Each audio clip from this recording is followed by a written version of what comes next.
Pernah kebayang nggak di sebuah rumah yang kelihatannya hangat dan rame, ternyata ada seorang anak yang merasa super kesepian?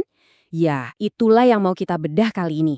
Sebuah perasaan sepi yang aneh karena orang tuanya ada di situ, tapi kok rasanya jauh? Yuk kita mulai. Coba deh kita resapi kalimat ini. Ini dalam banget ya. Kalimat ini tuh kayak suara hati seorang anak yang paling jujur. Gambaran nyata tentang apa yang terjadi saat fisik kita sih ada di sana, tapi pikiran dan perhatian kita, malah nyangkut di layar gadget. Dan ini loh, bukan berarti orang tua nggak cinta, sama sekali bukan. Tapi ini tentang koneksi yang hilang di momen-momen kecil yang sebenarnya berharga banget. Bisa dibayangin kan, anak kita lagi semangat-semangatnya mau nunjukin sesuatu, mau cerita, tapi usaha mereka seakan-akan mental, terhalang sama cahaya dari layar gawai kita. Nah, dinding tak kasat mata inilah yang bikin mereka ngerasa dingin, padahal kita duduknya sebelahan. Jarak emosional yang tercipta, padahal jarak fisiknya nol. Nah, fenomena kayak gini tuh sebenarnya ada istilahnya loh. Dan tanpa sadar mungkin sering banget kita lihat atau bahkan kita lakuin. Oke, di bagian pertama ini kita akan bongkar apa sih maksudnya hadir tapi nggak beneran di sana. Para ahli menyebutnya emotionally absent parenting atau pengasuhan yang absen secara emosional. Kedengarannya mungkin agak serem ya, tapi ini bukan berarti orang tuanya jahat atau nggak peduli. Seringkali ini terjadi karena ya orang tua juga manusia, capek, stres, banyak pikiran. Jadi pas anak butuh banget ditenangin, misalnya abis jatuh, respon kita malah datar. Udah gitu aja nangis. Koneksinya putus di situ. Coba kita lihat tanda-tandanya ini. Seringkali subtle banget, nyaris nggak kelihatan. Contohnya, mungkin pas anak lagi semangat banget cerita soal teman barunya, kita cuma, oh gitu, sambil mata tetap ke laptop. Atau pas anak mulai kelihatan sedih, kita malah buru-buru ganti topik. Kita nggak ada niat jahat loh sama sekali, tapi buat si anak, dampaknya itu nyata banget.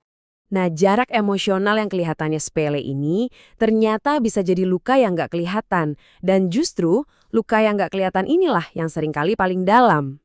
Dan dampaknya tuh ada dua. Untuk jangka pendek, anak jadi cemas, frustrasi, ngerasa, ceritaku nggak penting ya. Tapi yang lebih perlu kita perhatikan adalah dampak jangka panjangnya. Ini bisa ke bawah sampai mereka dewasa. Jadi susah percaya sama orang, punya rasa percaya diri yang rendah, bahkan jadi gampang meledak-ledak karena nggak terlatih ngatur emosi. Semuanya berakar dari rasa tidak didengar waktu kecil. Nah, semua pengalaman ini, semua rasa nggak didengar itu, nggak hilang gitu aja. Kata para psikolog, ini ikut membentuk yang namanya inner child, sisi anak-anak dalam diri kita yang menyimpan semua memori dan luka dari masa lalu. Jadi, kalau pas dewasa kita jadi orang yang takut banget ditolak atau gampang insecure, bisa jadi itu karena anak kecil di dalam diri kita masih merasa sendirian dan nggak divalidasi. Oke, kita udah lihat masalahnya, udah lihat lukanya. Terus gimana? Apa bisa diperbaiki? Tentu saja bisa. Di bagian selanjutnya ini, kita nggak akan nyalah-nyalahin siapapun. Justru, kita akan cari kuncinya buat ngembus dinding tak kasat mata itu. Lihat deh grafik ini. Kelihatan jelas banget kan? Pola asuh otoritatif itu juaranya untuk kedekatan emosional. Bedanya apa sih? Gampangnya gini, kalau otoriter itu kayak bos yang galak, semua harus nurut. Kalau permisif itu kebalikannya, terlalu bebas tanpa aturan. Nah, otoritatif ini yang paling pas. Ada kehangatan, ada dukungan, tapi juga ada aturan main yang jelas dan konsisten. Inilah resep buat ikatan yang paling kuat. Dan kuncinya itu ada di sini, mindful parenting. Apaan tuh? Sederhana banget kok.